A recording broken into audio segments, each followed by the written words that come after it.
And welcome to Morning at NTV. The table has been set with that number, that new number that we shall tell you more about. My name is Idris Matusagawa. To be part of this conversation, just go to our social media platforms and look for the hashtag Morning at NTV. Now, the music business industry is constantly evolving, and with the rise of the streaming services and social media, there are more opportunities than ever before to make a name for yourself, an upcoming artist or somebody who's just aspiring to be that star. Now, the demand for music consumption has created a multi-million-dollar industry encompassing production, distribution, publishing, live concerts, album sales, streaming, and other music-related activities. At the same time, each music career is unique, and legislation and business practices differ between countries. So, in the end, the music business is both interconnected and fragmented. That makes it difficult to get a complete coherent picture of the industry, especially for a newcomer. That is why we have decided to try and lift the veil and trace the evolution of the music industry, highlighting the main promotion channels and the way they have developed over the years. On set, Moses Nsubuga, aka Viboyo Oweyo, and Fina Mugera, an artist and amazing dancer. Good morning. Good morning. Good morning. Before we came on live, we had a show. The viewers missed it, but Fina gave us a few. She still got it. She still got it. You still do. I was born a dancer. You were indeed. So, Fina, I'll begin with you. How did you join the music industry? It is a long story. First of all, as I've told you, I was born a dancer and I was born a musician. Yes. Then I began the music industry as a dancer. I was a backup dancer. To who? I used to dance for the late Martin Angume. I danced for Rebecca Jingo. I danced for Uncle Wama the late. Yeah, I was in the Diamonds production. When I had finished my senior 6, I had some advertisement that they were looking for dancers and singers. So I made one of the best dancers, and I was enrolled to become a backup dancer. But then in between there, they were like, there is a way, the late, you know, he was always straight. You dancers, you're nothing, you're like onions in the sauce. I can take sauce without onions. So I was like, I can't be onions in sauce. So that's when I decided to sing. And I said, let me combine singing and dancing. You wanted to come front stage? Yes, I wanted. I was tired of being a backup, because when we were dancers and we could try backing up some artists, they would be like, who is that one backing up my song? So I was like, okay, let me do my own track. Yeah. How are things different from back then and now for a newcomer breaking it into the industry? How are things different? What's different that you could pinpoint and say, this has really changed? Back in the days when I had just started music, it was a little bit analog. But for you had to look for the radio stations, you had to look for the presenters. Can you please play my song? And you had to be with the best song. If you look badly when it comes to appearance, you would not get the chance. For the ladies, we could get so many challenges. I need to play music. But then at this moment, the industry has been digitalized. Yes. You can just upload your good music, just benchmark and get to know what you want, how you're going to do it, how you're branding yourself. Then you storm the market. The market is open. I want to come to you. Yes, please. Who discovered you? I discovered me. Okay. Yes, I discovered me. Yeah. But you know, you cannot do nothing by yourself. No man is an island. So much as I claim I discovered me, I've been working with a lot of people, a lot of friends, lots of people I've met along the way. So yeah, it's me and the people I've met along the way. Yeah. Was there any particular person who said, you know, Viboyo, I believe in you, let me give you a chance, let's say record your first song? I've actually met a couple of people like that, but the very first person that gave me that opportunity was Kid Fox. I remember when he was going to record his first album, he had money to pay for about 10 songs, and he gave me an opportunity of having 3 songs on his 10 songs. So I would credit him as the very first person that showed me a studio and access to studio and recording music. Yeah, I also learned a couple of things from him, like writing a song, but like basing mainly on a story, not just a song. That's why I have that trait in all my music. Like, I'm a storyteller. I picked some of those traits from Kid Fox. Yeah. All right. So today we are discussing the economic and cultural roles of music industry, but focusing on the globalization of the industry. We are interconnected. We are connected to people who we've never met before. And how has that affected the way you produce or you promote music here in Uganda? And I understand, Viboyo, you are part of a label that's Swang's Avenue, and you are one of the biggest labels we have in Uganda. How are you guys doing it? I think we are not doing it any different. We are only doing it the organized way. Everybody has a responsibility. A singer comes in to sing, and they have to sing, and that's their job to sing. A producer is to produce, and that's their job to produce. But like your question, things have changed a lot. And the digitalization, like my sister Fina was saying, things have become easier. Yeah, but also things becoming easier brings a problem of people flooding the market. So as a label, as a record label, people, the structures of a label are there to filter, to make sure that the music that comes out is smooth and friendly to the ears of the consumers. Yeah. Does culture have anything to do with the type of song, the type of lyric, the type of beat that you choose for a particular song? At the beginning of the show, we had one of your new songs, and it has that cultural lullaby. Was that a lullaby? Was that a Tugendeyo? What was that? It's a rendition. It's an old school song. I was told they used to sing it in schools back in the days. I think even before the colonialists. But then there were people that did it along the way, and we just picked a leaf from that. Yeah. But culture is very important in everything. Culture is very important. You're nothing without culture. That's why you see societies with so many cultures in one place get confused. But because of the culture, we all have families. We have families we come from. We have backgrounds. We have family backgrounds. We have history, and that shapes our culture. So and we also have values. So as when you whichever artist, when you're creating, you create within your values, and your values are mainly shaped by your culture. So culture is very, very important in the music. And you find that a song that works here, because it's Uganda, it might not work in Nairobi, because there are two different cultures. There are songs that don't even cross because the cultures don't mix. So that's how important culture is. Fina, did culture had anything to do with your dancing, with how you dance? Because we knew you famously for the belly dancing. What influenced you to choose that kind of style to be known by?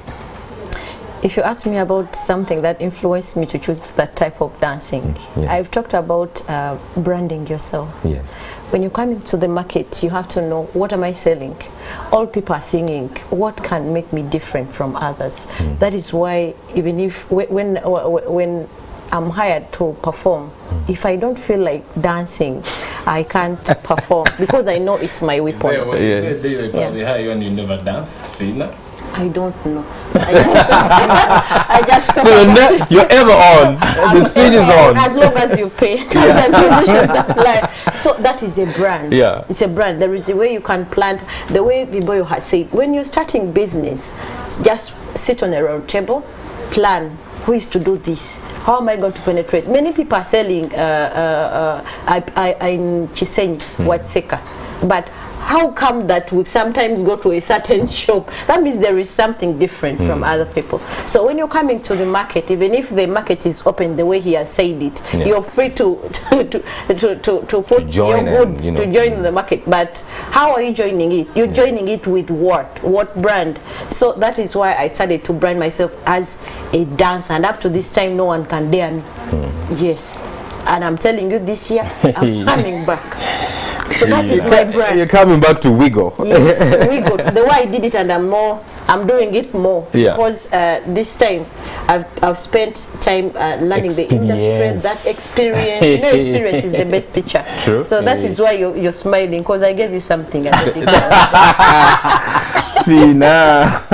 oldest broom knows how to sweep corners. That's a saying in Uganda. Can you believe that even the oldest wine is the street? Oh, yes. The older the wine, the better the taste. So, Fina, I'll come back to you, and still about culture, because today, with globalization, we're exposed to different cultures in the world, and you might find that your audience that was maybe 10 years ago, 20, wasn't exposed to different things, and today the demand for an integration of culture. Do you see artists or the music industry today capturing onto that and integrating different cultures in their product? Yeah, the music industry has a variety, so it depends upon the ears. The way he stated it, it depends upon what you like. Yeah. Some people like listening to reggae, others like listening to music like that. Yeah. So there is variety. There is variety. Everyone is bringing any type of music to the market. So everyone is free to consume whatever he likes and leave whatever he doesn't like. So the musicians and the creative sector, not musicians only, even the filmmakers, they're also trying as much as possible to bring a variety. To the market. Before the break, we talked about how globalization has affected the music industry in Uganda, and the points that we are put across. But I want us to move on to something that is challenging, which is the business side of the music industry. Because at the end of the day, you cannot sustain your career without making money. Fina, what are some of the promotional channels that are available for an artist in Uganda to actually make money and break even? Besides digitalization? I think most of the artists are always charging their phones and waiting for calls on the shoes. And when you look at the statistics, it is 70% most of the artists earn from performances. Yeah. When it comes to digitalization, there hasn't been enough digitalization literacy. People have to learn how to go digital. Others are still in the analog. So we need such workshops to teach artists on how to manage their content digitally. So yes, we hear, but some of them don't know, and those who know don't want to tell others. So if we could do if we could do industrial literacy workshops for the artists to understand how they should promote their music, how they should go into the markets. But then I get surprised sometimes when the government says we want to help you and they start investing in things we don't understand. We don't want government to invest in individuals. That is, invest in productions and institutions, capacity building. People need the knowledge for sustainability. We don't like the handouts. We just want them to provide infrastructure, create a platform, a smooth platform for the creatives to earn from their work. Then when it comes to the whole sector, the government has to learn more about the sector. The creative sector doesn't contribute directly. It contributes directly and indirect. When you look at the people who mostly pay tax and they're always praised, the telecom companies, they use music, people stream movies, they stream everything, comedy.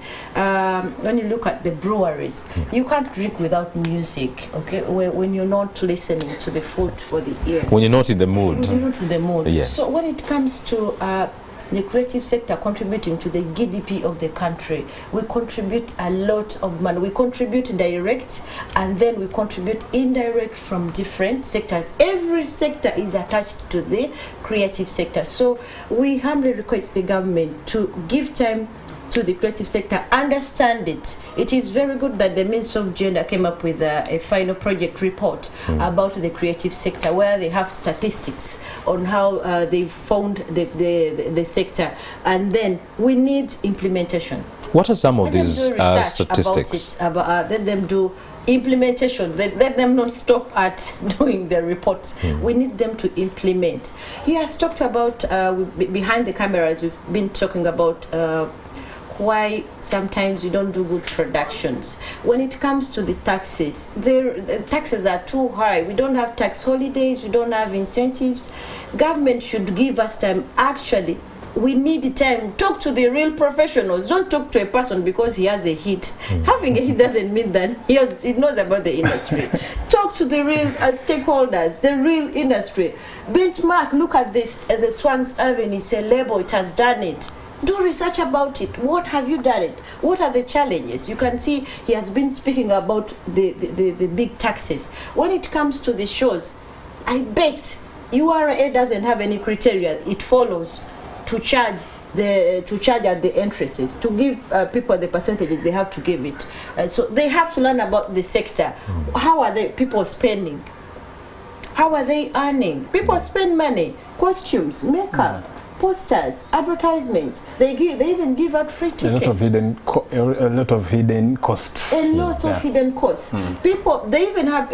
Sometimes they say we don't have receipts, that we do street vendoring. Street vendoring. But I'm telling you, you can't find a label like Strang's doing the show and it doesn't have any invoice and receipts. People have their invoices and receipts. Even me, Fina, as an individual, I use invoices and receipts. Even if someone is doing makeup on me. So if I happen to file my returns at the end of the year, that is how you can know how people spend. So URA, we have benchmarked you for some good time, but you're not replying us. We need to sit with you and you get to know the industry.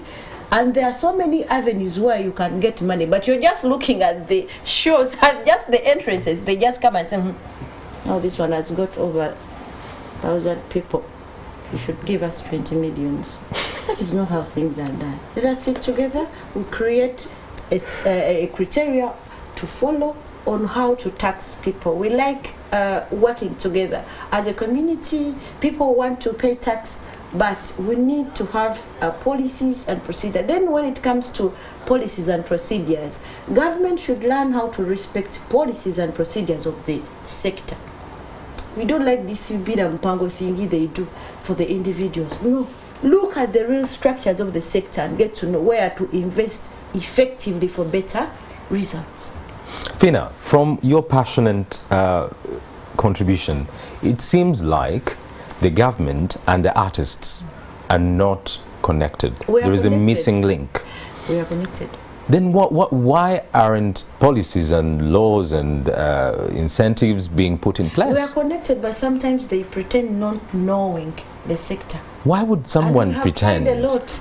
That is why we are looking forward to strengthening our policies. Yes. We don't want to work on people's moods, people's interests. We just want them to follow the policies, just only that. Yeah. Yeah. Viboyo. Yes, sir. Fina has mentioned something about individualizing the support from government.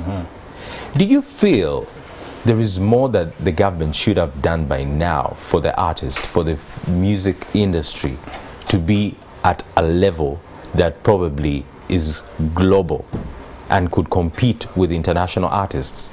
To me, I think all the government requires to do are proper policies, not supporting the artists. Let's have the working policies that have been researched and tested.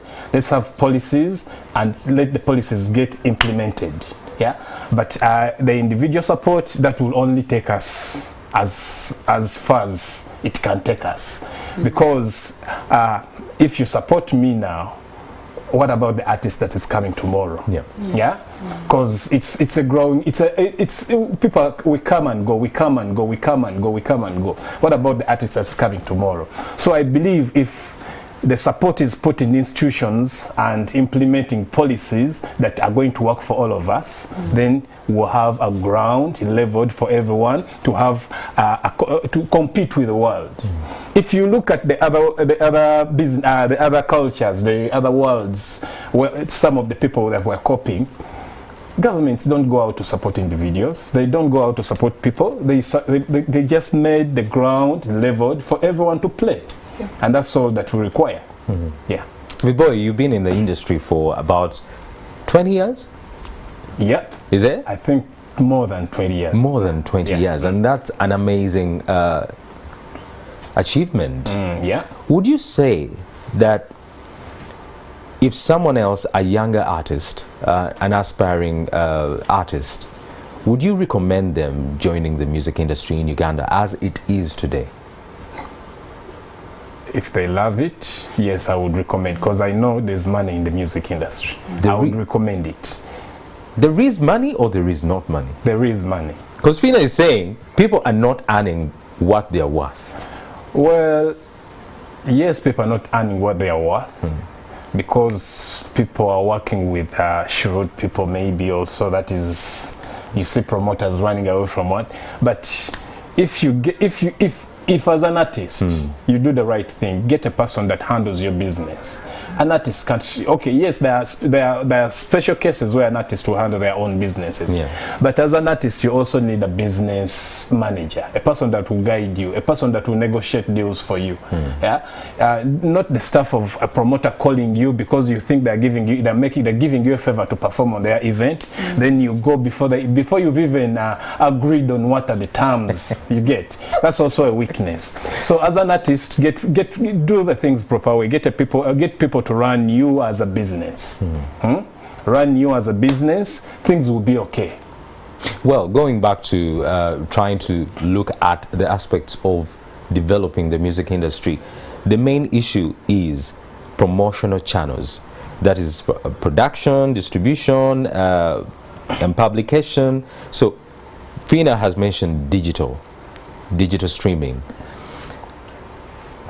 Am I to believe that the artists in Uganda today who are earning more from music are only on digital? Are they moving away from live concerts and, let's say, tapes and cassettes that used to be back in the day? As we're coming here, see, they say the more things change, the more things remain the same.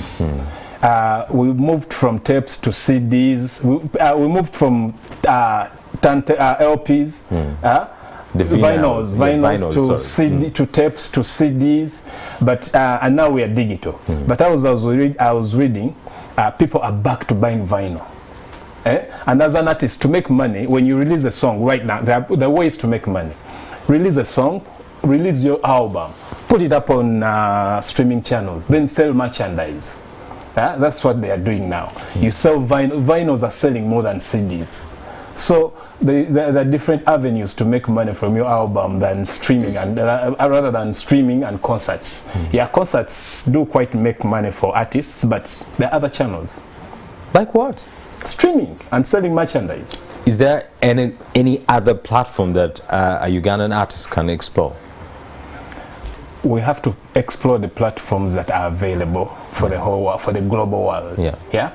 And with the beauty with streaming is your song reaches everywhere. Anyone can get your song anywhere in the world at any time. So you as an artist, I think you just have to make the noise. Like Fina said, most of the artists just go back to charge their phones and wait for phone calls. But then there are case studies I've studied on social media. There's an artist, a Nigerian artist based in Canada. They are very, very active on social media. You go on his Facebook, like he will reply, you find he will reply each and every one and then direct them to where you find his merchandise, his t-shirts, his shoes. I mean, that way. Let's let people not act like stars when the money is out there in the people. Before, my brother, you talked about the merchandise. Yeah. Merchandise would do better when there is respect for copyright. Here there is no respect for copyright. It is there, but it's not implemented. It's some laws are there, but they are not implemented.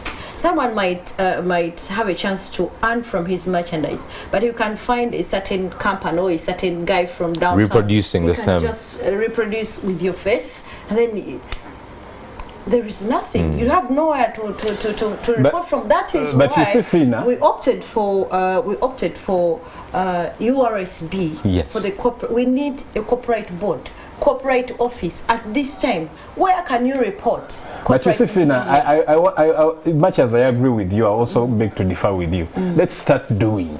Much as we are complaining, let's fight as we are doing. I'm not complaining. Let's not only complain when we are not doing. Because I've honestly not seen a Ugandan artist sell merchandise at a concert. Yet there are so many fans. Cindy sells it. She has jumpers. Oh, that's then you see. Cindy, she sells it. So she's doing. But then we are not complaining. We are complaining from the paper. That is why you have been seeing us up and down on copyright. Yeah? We are complaining from the paper, not shouting. We just want the copyright law to be put on the table. We see what to change, how can we go around the copyright, because but then much as we are fighting for the copyright, even as the artists, we should get to know our rights, know how to protect your work, own your work. You won't earn any money when you're not owning your work. Go to URSB, register your work. Own it, that say this is mine. That is when you can produce something. I can see Madam Cindy, she produces jumpers and she sells them. Yeah. Vibo, you make a valid argument of we should stop complaining and then do. But an artist would say that I've done and then been mistreated and then I've stopped. Now let me take you back where the music industry was back in our days.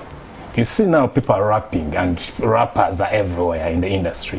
When we were starting to rap, people looked at us as vayai, as crooks, as we were always on the side of Imbiba swing. The hooligans. Yeah. If had we chickened out, had we feared, had we gone with what people were saying, the Luga flow wouldn't be here now.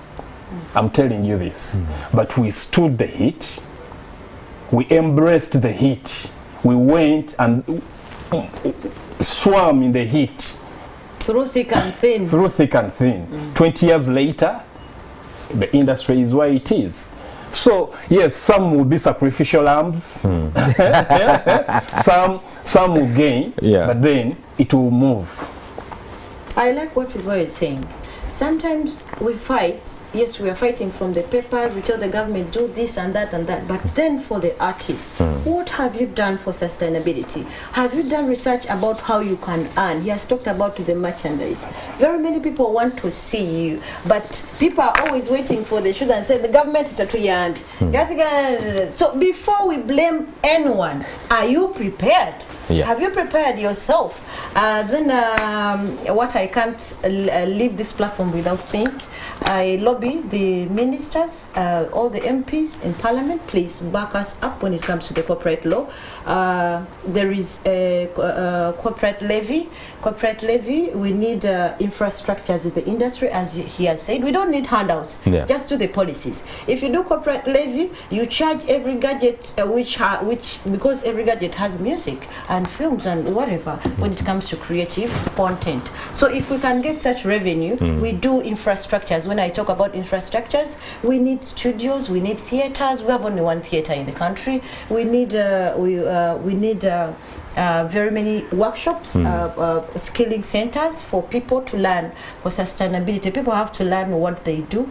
Then we also, in the corporate law, we need a corporate board, because you don't have anywhere to run when you're fighting for your rights. So we need a board. We talked with the Attorney General. He was talking about that organizations are very many. They are trying to compress, but still, even if it's like that, find something where we can go, because right now we have two policemen at URSB handling corporate. So we need a board that understands and that regulates, because right now collecting societies, who is regulating them? It is supposed to be the board. The board. The authorities. Actually, we requested for an authority, but they said it is too big for the meantime. We are ready to... You can only hope. Yeah. Now, as we wrap up this conversation, I want to go to Viboyo. Viboyo, yeah, you have a new album. Yes. After so many years. Finally, I have an album. What happened? Who woke you up and said, Viboyo, time to sing? I think everything has its time. Sometimes you have to let the universe align. Yes. Yeah? You can only do what you have to, what you can do with what you can. So I think it's the right time now. I feel energized. I feel excited. I feel pumped. The album is coming out on 2nd February, which is next Friday. The album is 16 tracks. There are songs that feature new artists like Whisper Achom. There is Julius Sese. There is Epas on After Midnight. There is Azawi on Tugendeyo. There is Benoni Mugumbia on Ebaluwa ya Mutabani. The album is going to be a masterpiece. All you people that love music, on the 2nd, please go out on all your music platforms, all the platforms that you use to listen to your music, or request on NTV. Yeah, the music will be available. 2nd February, the Handmade Triumph Omupambanyi. The album is titled Handmade Triumph Omupambanyi. Omupambanyi. Yes. Tugendeyo jabera. Tugendeyo jabera. So again, we've talked about copyright, and we want to make sure that an artist makes money. Do we have to pay for the album? How do I pay for the album? Well, because we are doing streaming, mainly. The fact that you go and listen to the song, I've already been paid. At the back end. Yeah, at the back end. Or you can also go and purchase the songs. Those that are on Amazon, Apple Music, you can also purchase the song, and it will be your song. You can listen to it even if you're not online, anytime, anywhere. Go out and support Ugandan music. The album, Handmade Triumph, 2nd February. 16 tracks. Do they all have videos? Well, we are going to go, because we wanted for the music to speak for itself. Yes. We don't want to force people like a force fit. We are going to take it as a step at a time, a step at a time. A song, then it's video. A song, then it's video. Slow but sure. Slow but sure. Well, Fina, thank you for coming through. It's been an honor to have you once again, and I know there's so much to talk about the music industry, and we shall have you back, because every Friday we discuss this and only this. And we thank you for this platform, because it has really done something very good, because the people who we want to talk to are always on this. Well, that's opening. We are talking to the right people, and to the telecom companies. We really want to sit with you and negotiate. You can't be giving the artists 1.8% out of 100. That is well, unfairness, all that. Use watching at home. Thank you for being with us. And remember, you can continue the conversation on our social media platforms, that is Twitter or X or Facebook. The hashtag to use is Morning at NTV. Look for me, Idris Matu Segawa, and tell me, what would you want us to discuss next Friday here at Morning at NTV? But I cannot close the show without asking Viboyo to give us an acapella. Sebo. Of course. Baby olabo tiabo tuchi. Tandike? Okay. Baby olabo tiabo tugazi yensalo. Ekintu kyafene tukisa ku level. Tukikola official tukijjemu evako. Gira tugazi mukago. Tuve mu kimundo kikubye dirisa. Ofe bakwagala bitya mpulira. Nagenze firemu nga yonna yo bakondamu. Ebigwanizo birino sana mpeta emikolo gyange jonjimala. Nize bwamwe batuwa olunaku mugumbi yaguze dane kanzu. Ageze kugafuna baluwa. Ngamutinya lelete kunsonga musoke kyaze jemba bampaga nga lwaki omwana simo kuba mbaga nga ofina abawa. All right, guys, we are saying goodbye. Have a nice weekend. We shall meet you next Friday right here at NTV. Bye.